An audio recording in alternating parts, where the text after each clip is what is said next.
shortly. Alhamdulillah. Assalamu alaikum wa barakatuh. Yes. And inshallah, today's topic is An-NIKKAH, its rulings to finding tranquility, love, and mercy. And we hope that we're all able to benefit from this class today. It's not too late to forward the link to your loved ones, to your friends, family, so that they might also benefit. So without further ado, I hand over to our Ustadh. Tafadhal. جزاكم الله خيرا. بسم الله الرحمن الرحيم. الحمد لله حمدا يليق بكماله وجماله وجلاله، ثم الصلاة والسلام على النبي الكامل والسراج الشامل، صاحب الحوض المورود والمقام المعهود واللواء المعقود، ذي الكرم والجود محمد محمود، أعظم مولود وخير موجود في الوجود، صلوات ربي وسلامه عليك يا سيدي يا رسول الله، في هذا اليوم الطيب المبارك وأنا بين يديك، ماذا أهدي إليك وأعظم شيء قليل عليك، لا أجد إلا صلاتي عليك، وأحسن منك لم تر قط عين، وأجمل منك لم تلد النساء، خلقت مبرأ من كل عيب كأنك قد خلقت كما تشاء، اللهم صل وسلم وزد وبارك على الذات المحمدية والآل وصحبه وعلى كل من اتبع هداه إلى يوم الدين، وبعد. أيها الإخوة في الله، السلام عليكم ورحمة الله وبركاته. We thank Allah subhanahu wa ta'ala who has granted us the mercy of and the favor of being alive today. Allah subhanahu wa ta'ala, the owner of souls, the giver and the taker of everything that we own and everything that we want to own and those that we do not have. Allah subhanahu wa ta'ala, whom everything belongs to. We pray to Allah subhanahu wa ta'ala never to cease his favors, mercies, and rahmat upon every one of us with things he has granted us and those we still ask him to grant us. We pray to Allah subhanahu wa ta'ala to count every one of us amongst those who are beloved to him. Ameen. After which we seek his blessings and mercies upon the noblest of souls, the ruh of our Rasul, Nabiyyina Muhammadin sallallahu alayhi wa sallam.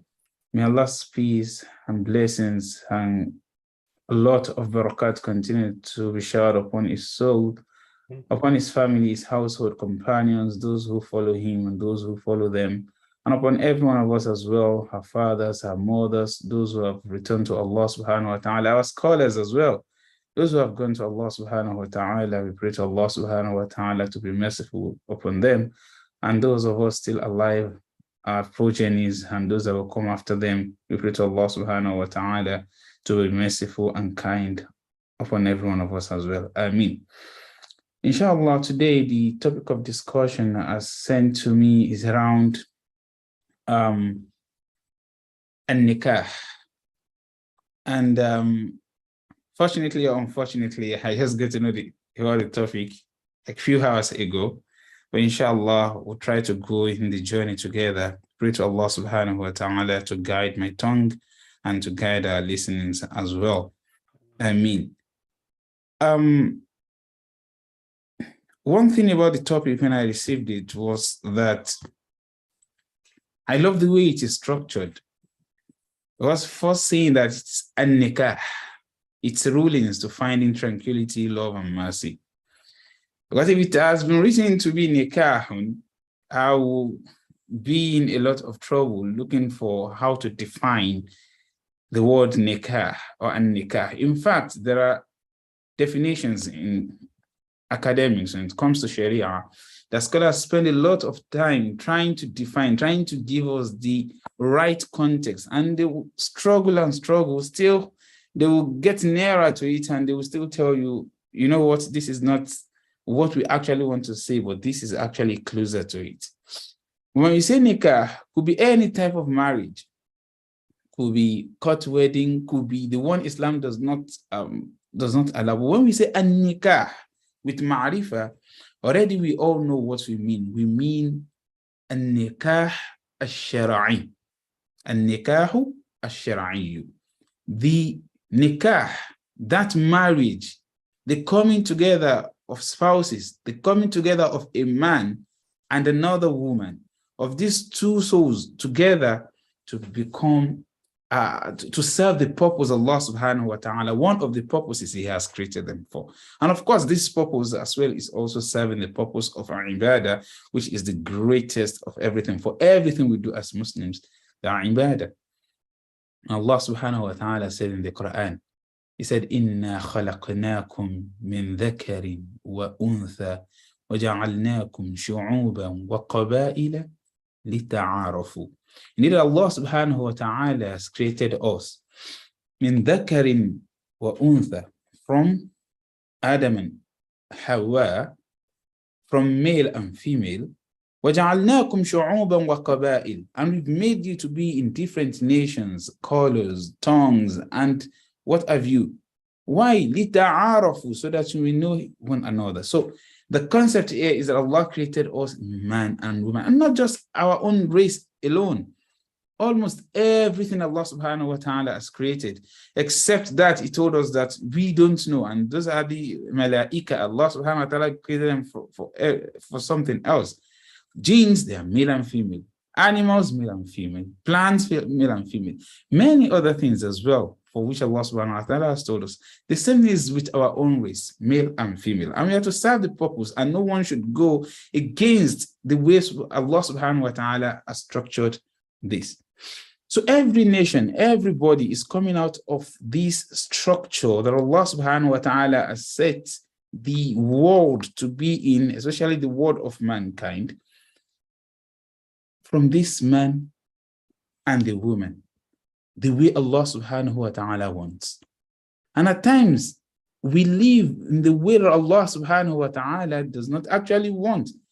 Everything is still tahta iradatihi. Allah subhanahu wa ta'ala is saying in the Quran, He said, وَالْبَلَدُ الطَّيِّبُ, a good land. Allah subhanahu wa ta'ala is metaphoric here, is giving us example here, that a good land, يَخْرُجْ نَبَاتُهُ بِإِذْنِ اللَّهِ, the plant that comes, a fertile land, the plant that comes out of it are good ones, the one with tib, the one Allah subhanahu wa ta'ala wants, the one that we also want, the one that we love. وَالَّذِي خَبُث, but the one that is bad, a bad land, a bad human being, someone whose nature is bad, is not the way human being should be, is not the way Sharia of Allah subhanahu wa ta'ala wants us to be. لا يخرج إلا نكدا. In another riwayah, لا يخرج إلا نكدا. Nothing will come out of evil but evil. So for us to have this good world, Allah subhanahu wa ta'ala set rulings and things for us to live. We're not talking about this man and woman coming together to gain what?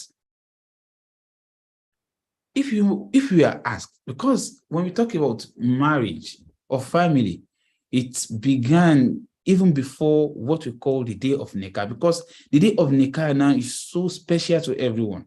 But actually the special day in the day of someone who is married, of spouses, the special day in their life did not begin from the day they do that nikah. From that day, they say, okay, now you are halal to yourself.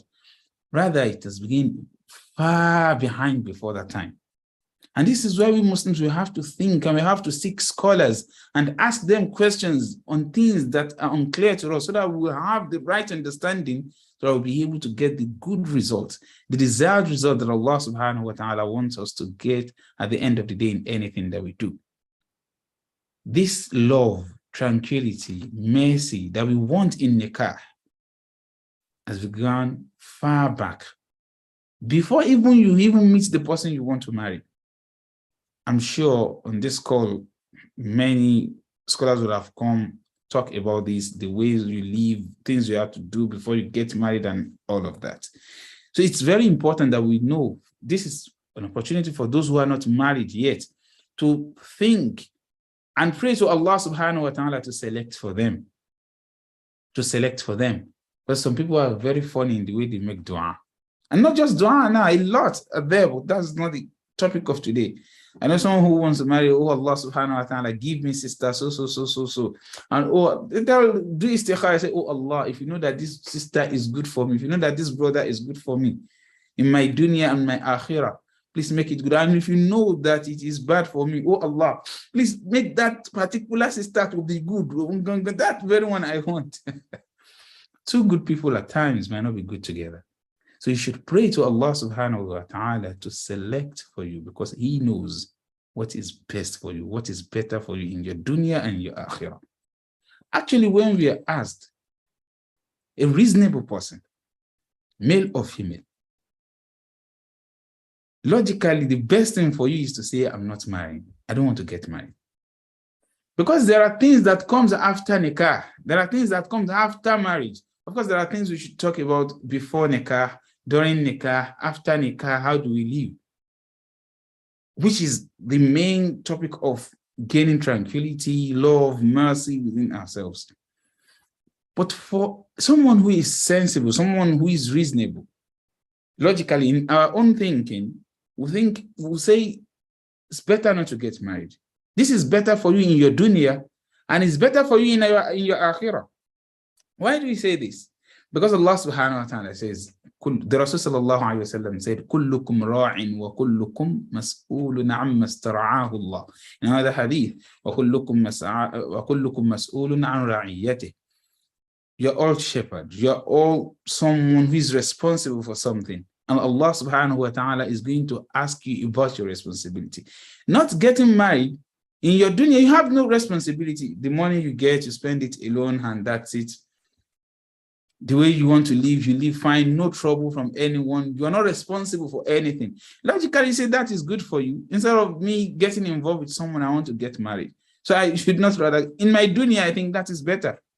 In akhirah, the Rasul sallallahu alayhi wa sallam said, لا تزول قدم عبد يوم القيامة حتى يسأل عن أربع خصال عن ماله till the end.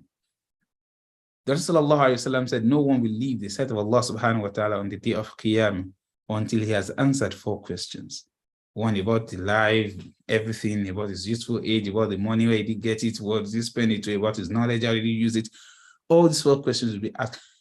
In your akhirah, part of your life that you're going to answer about is how you live with your wife. Did you make your home hell for the wife? You as a lady, did you make your home hell for the husband?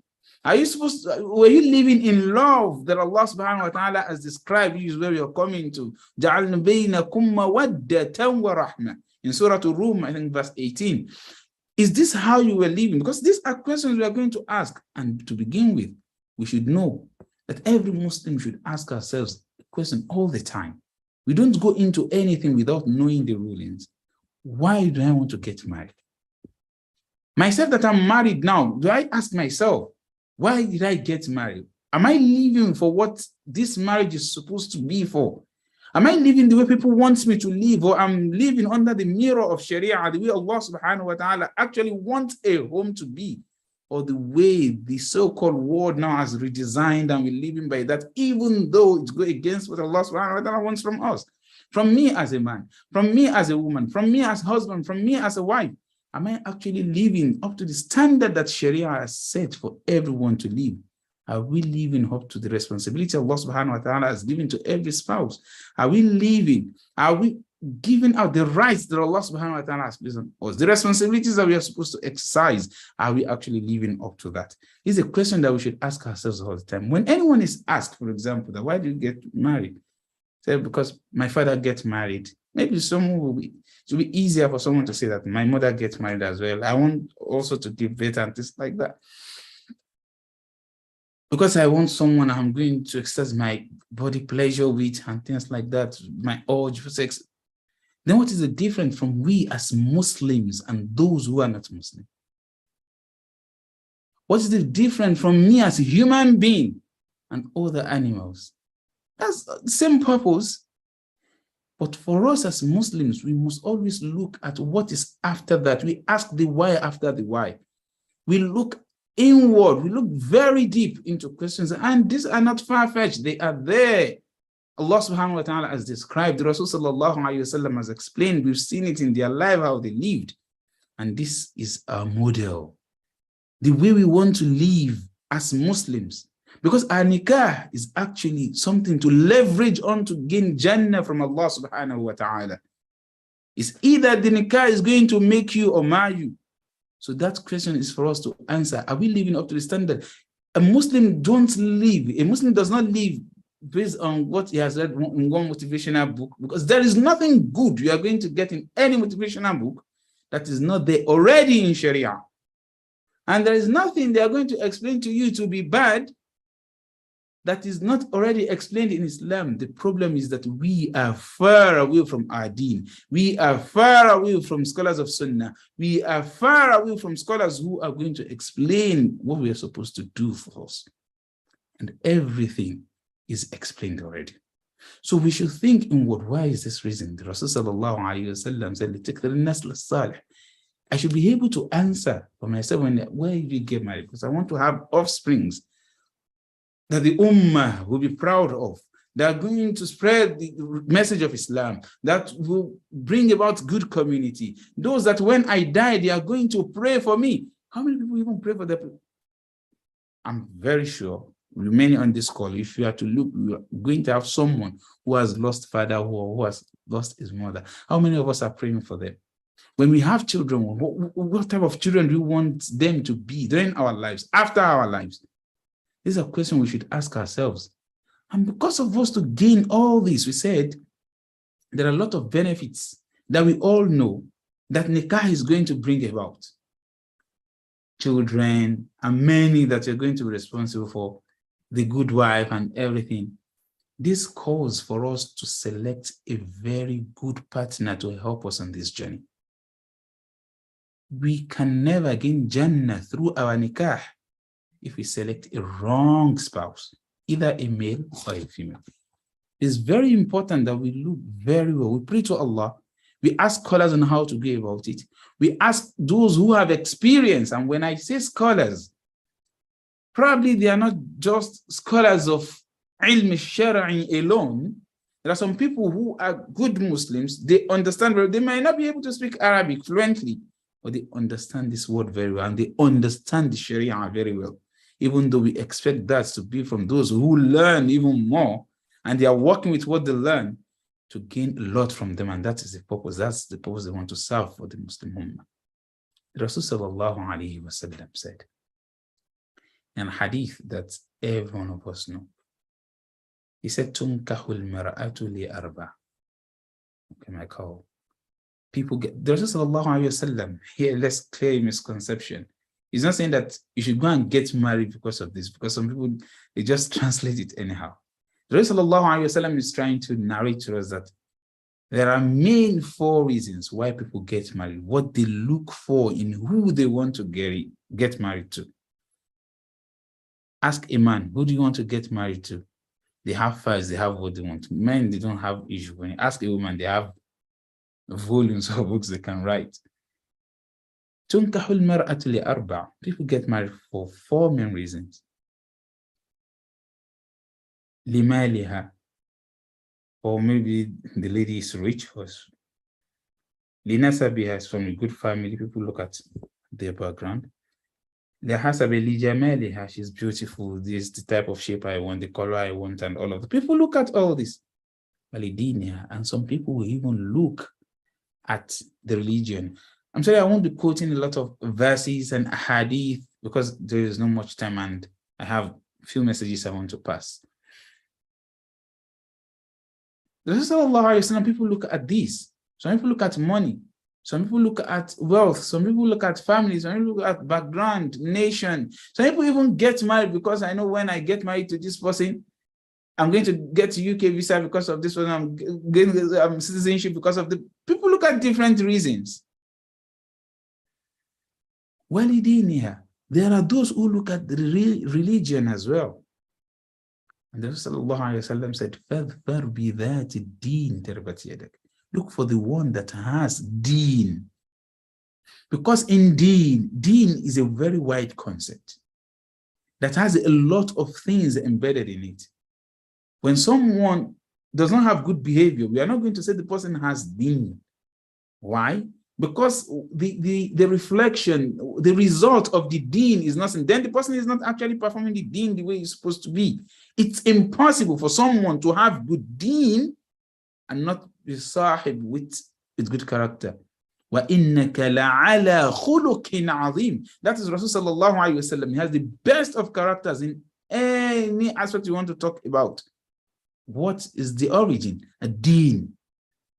So if you see someone say he has deen, deen is not in shape, it's not in what we see alone. There's a lot to deen. Your career path, there is deen to it. The way you talk, there is deen to it. The way you walk, there is deen to it. The business you do, there is deen to it. Everything you do, you see with the mirror of the deen. That is a Muslim.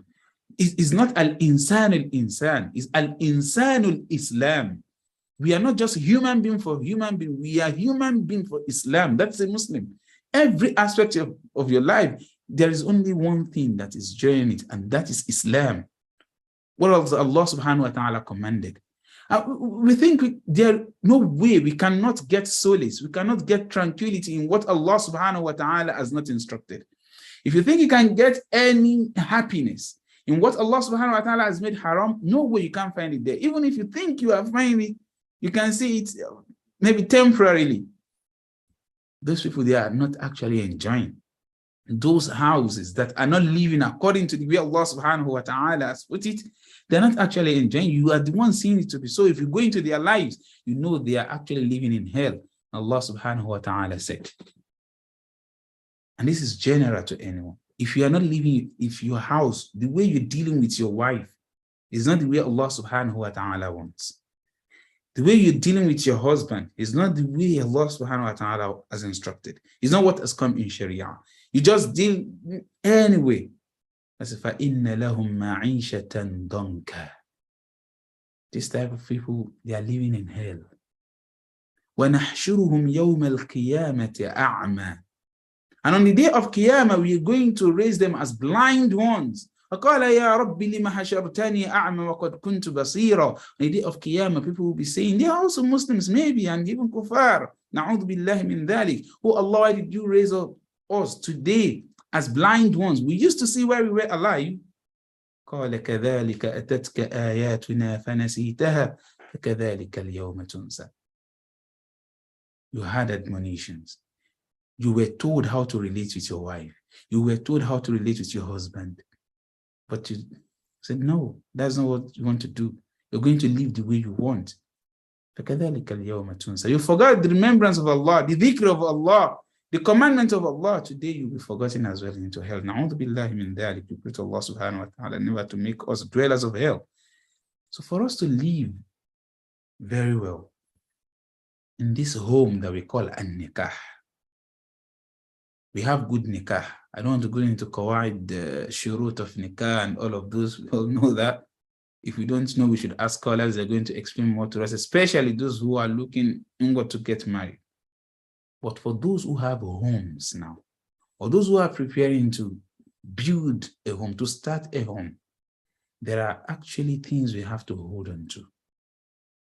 Allah subhanahu wa ta'ala says in the Quran, He said, وَمِنْ آيَاتِهِ أَنْ خَلَقَ لَكُم مِّنْ أَنفُسِكُمْ أَزْوَاجًا لِتَسْكُنُوا إِلَيْهَا وَجَعَلَ بَيْنَكُم مَّوَدَّةً وَرَحْمَةً إِنَّ فِي ذَلِكَ لَآيَاتٍ لِقَوْمٍ يَتَذَكَّرُونَ. That's Surah Rum, verse 18.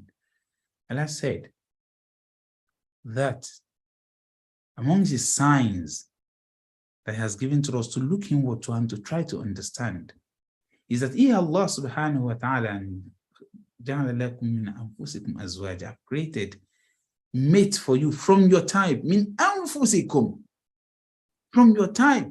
How are we going to treat our own type in a way that is not good? Maybe he's a female or he's a male. So as Muslims, we must always, the best of us are those who are best in characters. And Rasul sallallahu alayhi wa sallam said, خَيْرُكُمْ خَيْرُكُمْ لِأَهْلِ. The best of you are those who are good to their family. And the beginning of your family is with your spouse. وَأَنَا خَيْرُكُمْ لِأَهْلِ. And I'm the best to my family. I'm the best to my household. Have you when people die, the Rasul sallallahu alayhi wa sallam said, one thing we pray for is that, oh Allah, please grant me something that is better than what you took from me. Salama radiyallahu anha, when Abu Salama died, then inna lillahi wa inna ilayhi raji'un. We are all from Allah, and to Allah we return. So she was expected to say the dua that Allahumma awidni khayran, akhlifni khayran minha, awidni khayran minha. Oh Allah, grant me what is better than Abu Salama. People are saying you should do this dua. You know the answer of Abu Salama? She said, who can be better than Abu Salama? Subhanallah. She negates the fact that there is no other man on the surface of the earth that can be better than his husband. Can our wife say this about us? Can our husband say this about us? This is a question we should sit down after the call and think inward. How am I living with my husband? Are there things we actually need to talk about? Can we correct it? There is no solution. There is no problem that we cannot solve. We sit together and talk about it. What can our husbands say about us when they go out? What can our wives say about us when they go out? Are they actually happy when they are outside, and when they come back home, it is hell? So we need to see this, because there is only one purpose for this nikah. We want to get Jannah through it. The question is, the way we are living, do we think we can get Jannah through that? And if you're not getting Jannah through something, na'udhu billah, there is another thing we can get. Allah subhanahu wa ta'ala never to make us those who are going to be gifted with help. So we should know very well that there are certain rights, responsibilities that we must exercise as Muslims for us to have a nikah that is filled with love, tranquility, and mercy. Like Allah subhanahu wa ta'ala described in this verse, وَجَعَلَ بَيْنَكُمْ مَوَدَّةً وَرَحْمَةً. What I've made between you as husband and wife is to get something. What is that? Mawadda, love. Warahma, and mercy, kindness. And this is why I just want to touch on one or two things about how we can get this love that we are talking about. Because today in our midst, one question that often comes up between amongst Muslim families, there are issues of talaq. How do we get to that stage? There are things that we are not holding up to that Sharia has actually given to us. So when we look back into that, we are going to see that whatever we are angry at can easily go. And we should know that Shaitan is always beside every family that I want to scatter this family. It's very important that we know that whatever is happening, the whispers of Shaitan will come, and that is how it's going to start. Whisper of Shaitan, and I start thinking about it. I will consider it, act by it, then there is no result I will get than nadam, regret, in this life and even in akhirah. هناك حقوق مشتركة. There are rights, there are responsibilities that they are given. I don't want to talk to the time will not permit me to be talking about the responsibilities of the husband towards the wife, responsibility of the wife towards the husband. Many of us have had this again. We just need to revise. It's important. It's not just when we want to do exam. Our life as husband and wife every day is exam. So we need to revise all these things, all these ingredients, all these subjects every day. Because every day there are issues. And this is why we have to revise them on daily basis, so that everything that is going to, whenever the challenge comes, we know how to tackle, how to solve it, because it is in us already. And these are coming from Sharia. One of those things that they are hukuk mushtaraka is al-ihtiram, respect. It is a great misunderstanding and a great mistake to think that respect in a house only comes from women to the men, from the wife to the husband. No. It's a give and take.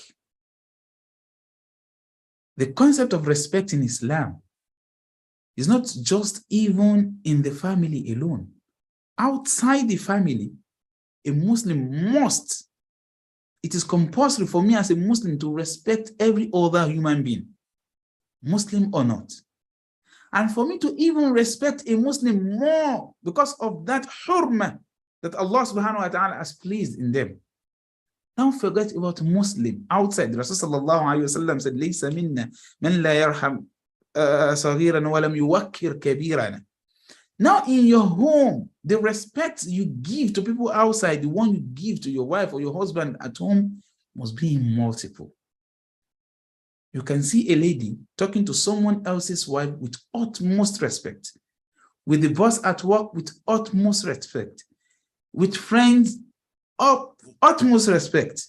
When it comes to the husband, just like a handkerchief, use it to clean the face and treat it.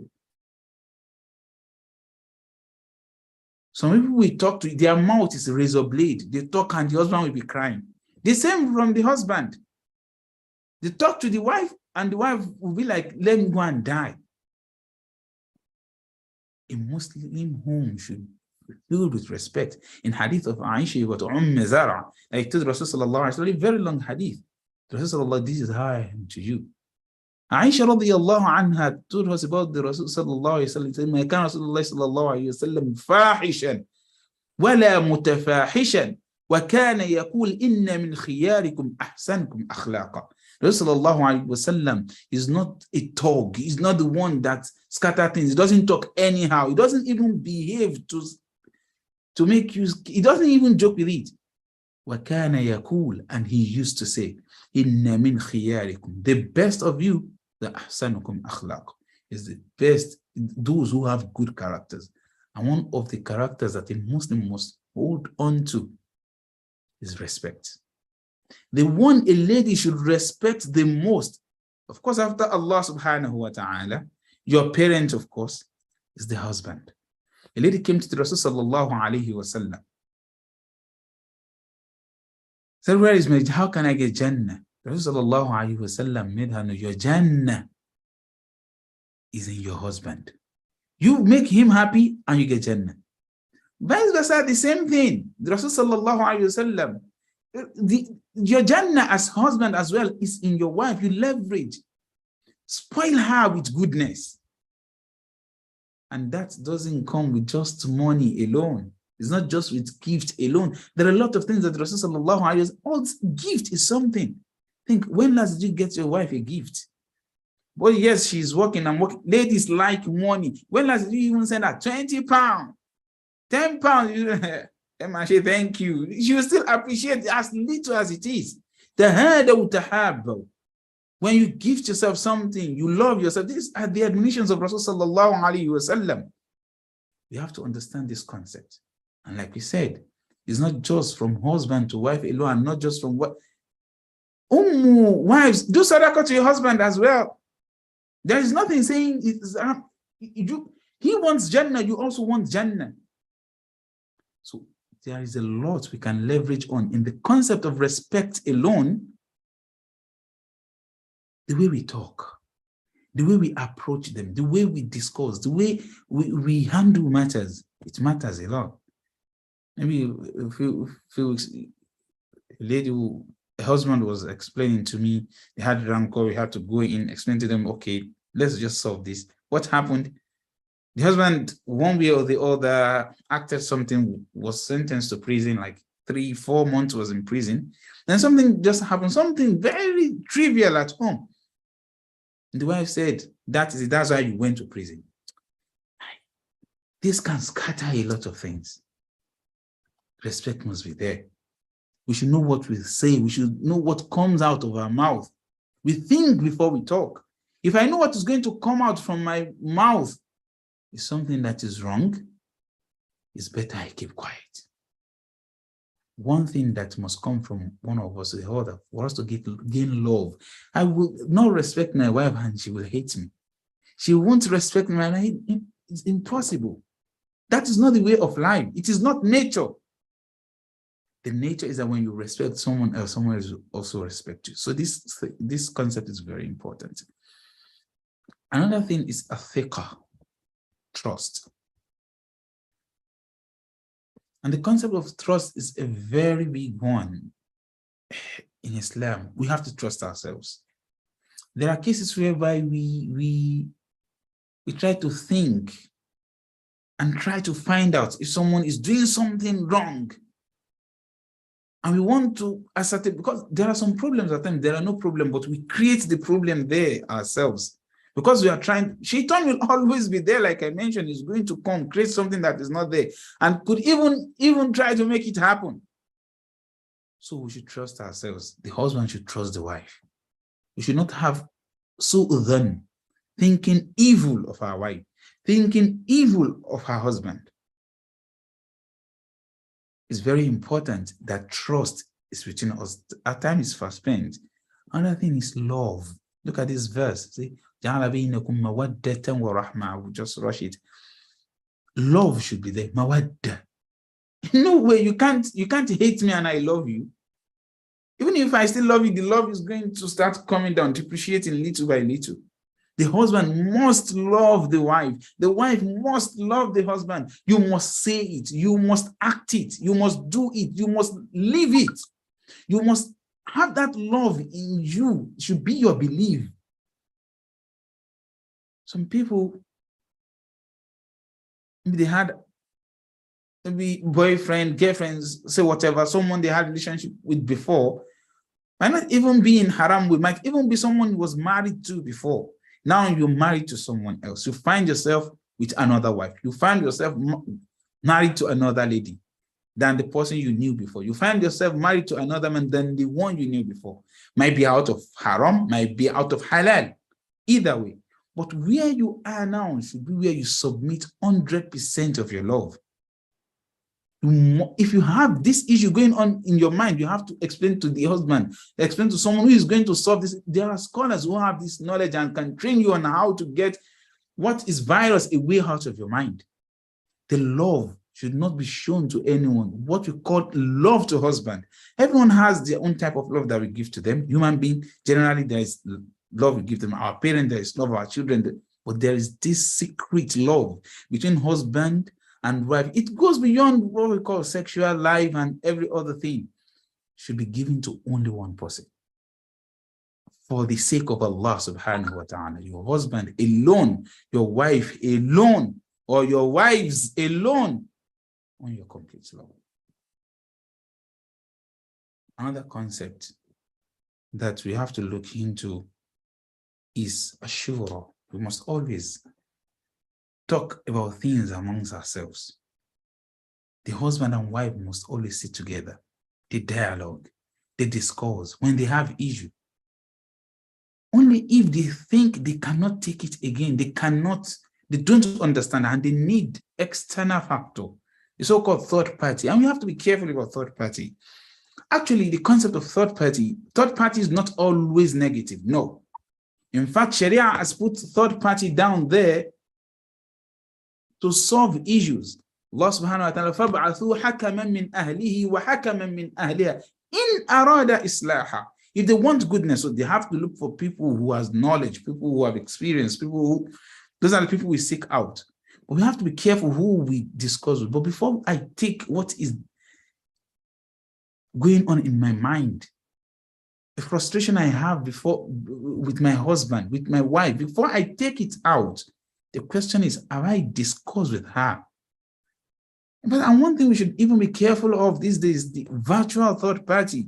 The way some ladies behave at home is out of what they read online, out of what they read on the group, the stories they shared. And now you come and translate all those things into your own house. The same thing for men, because of the advice a brother has given to him, a friend has given to him, what was on TV, what was discussed between him.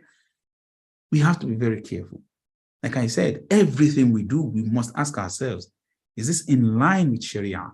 The advice I received from my friend, is it what Allah subhanahu wa ta'ala wants? Whoever is talking to us, whatever idea that comes to my mind, I must always ask, is this what Allah subhanahu wa ta'ala wants? At times, it can be frustrating at home. You're so hungry and things like that. But whatever reaction you're going to have to that must be in line with what Allah subhanahu wa ta'ala wants. Why? Because your home is an ibadah, and you cannot do ibadah with what Allah subhanahu wa ta'ala has not commanded. And if you do other way around, there's nothing you're going to gain out of it. Then nada. A'udhu billahi min dhalik. It's very important we have dialogue amongst ourselves. Another thing we should have is a ta'aruf. Every husband should know what the wife loves, what she likes. The same thing, every woman should know what the husband wants and likes. You don't relate with them with what they dislike. You don't call them names. You have to respect them, respect their family, respect their parents, respect their siblings, respect their friends even. Or respect their, well, I don't know if there's privacy between husband and wife. There is no privacy when it comes to that. So except if you want to explain what privacy is, because I hear someone do ask me, should I respect our privacy? What privacy? Only if that privacy is infringing on someone else's right. Say, for example, you say you want to know exactly what she's doing at work, and that's the conduct that must be followed in their place of work. That is no-go area for you to tell, no-go area for her to tell, because that is a contract that she has signed, and this is another thing entirely, another discussion. So we should have things that have to do with us, with our children, with our lives, with our akhirah. We must always discuss together. We must always overlook things for ourselves. The wife should overlook, the husband should overlook a lot of things to do, and we have to exercise patience amongst ourselves. All these are things that will bring about love and tranquility and mercy in a Muslim home. I would like to end with summary of an hadith of Rasulullah sallallahu alaihi wasallam, talking about shaitan, who will sit on his throne on water and call all his servants. They will come to give shaitan report. One will come.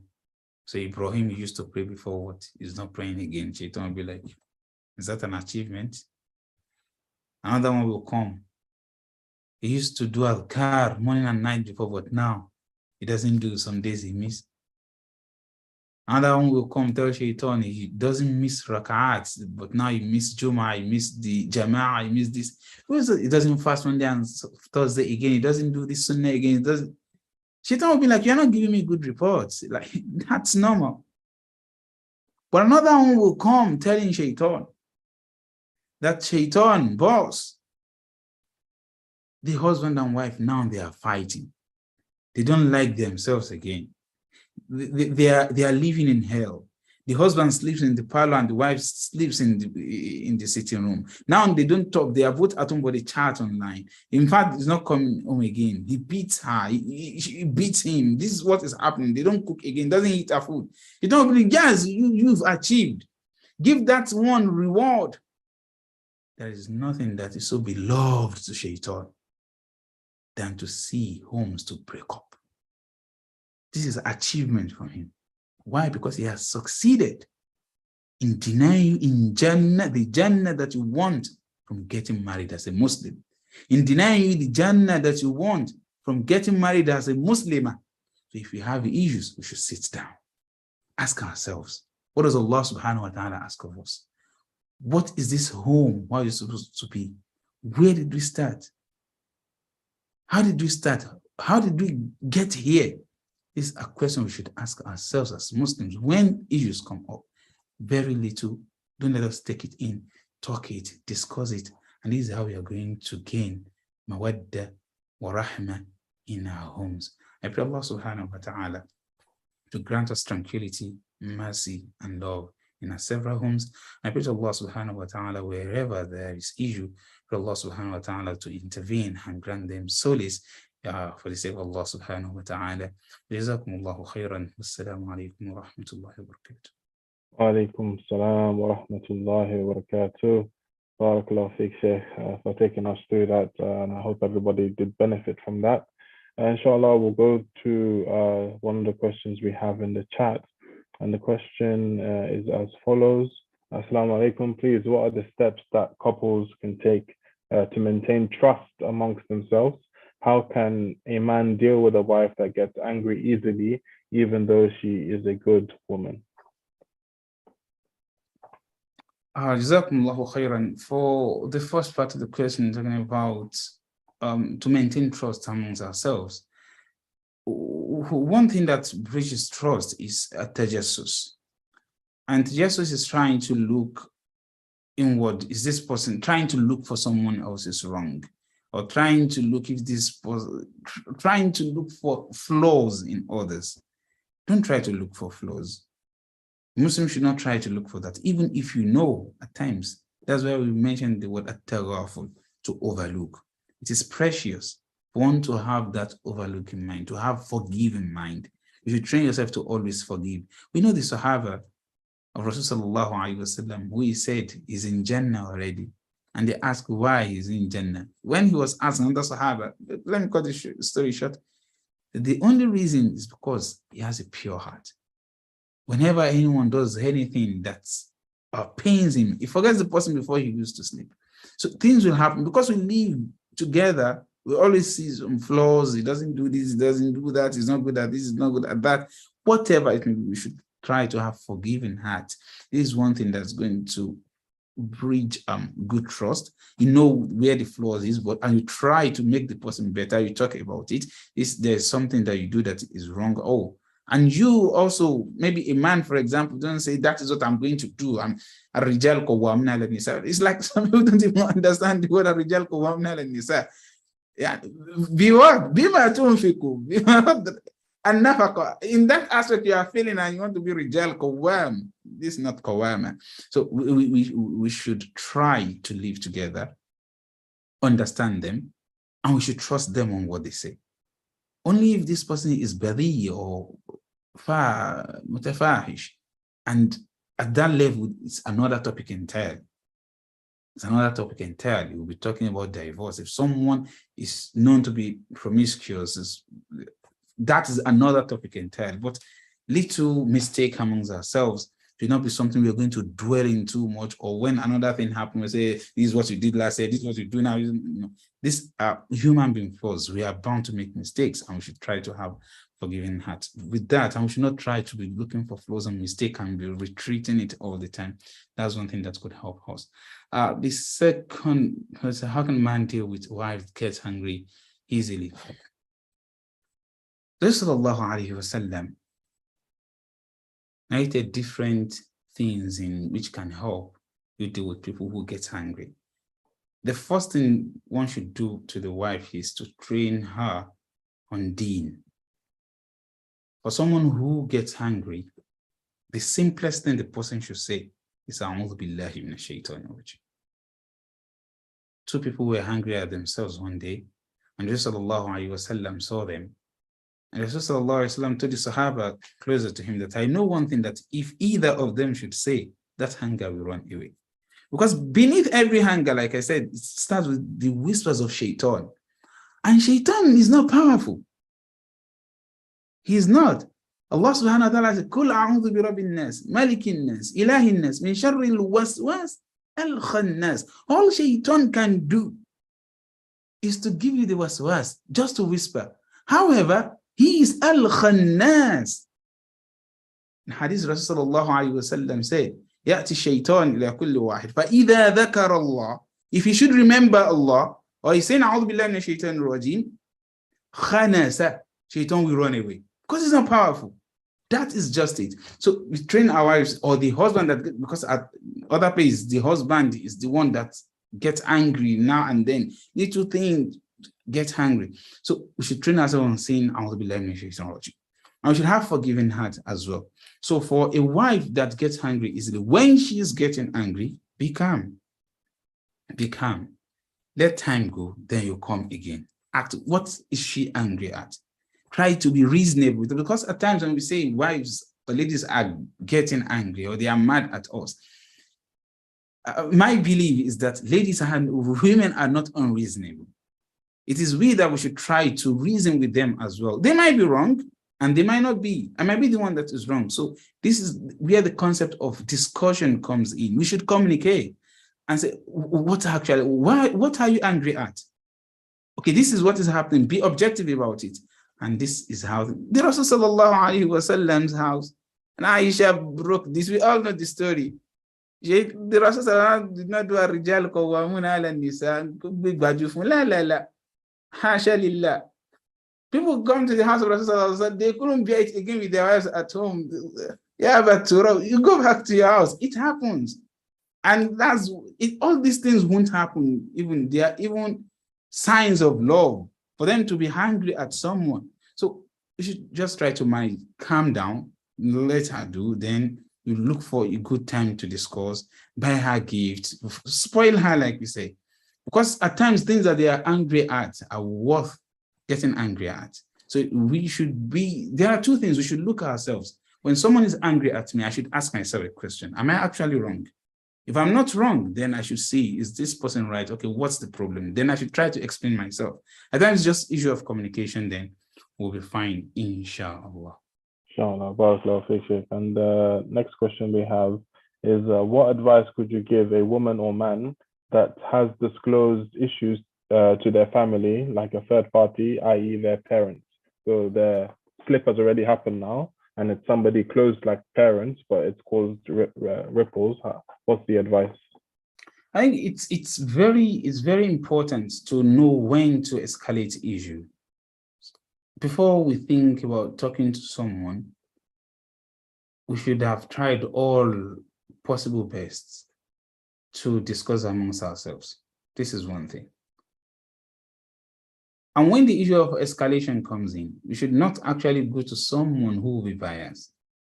My parent might not be the best person to explain the issue to, either from the husband or the wife, because they have someone's interest at heart. Not everywhere it happens like that, but very few will be like, you'll be the one that explained to me and I'm going to support you.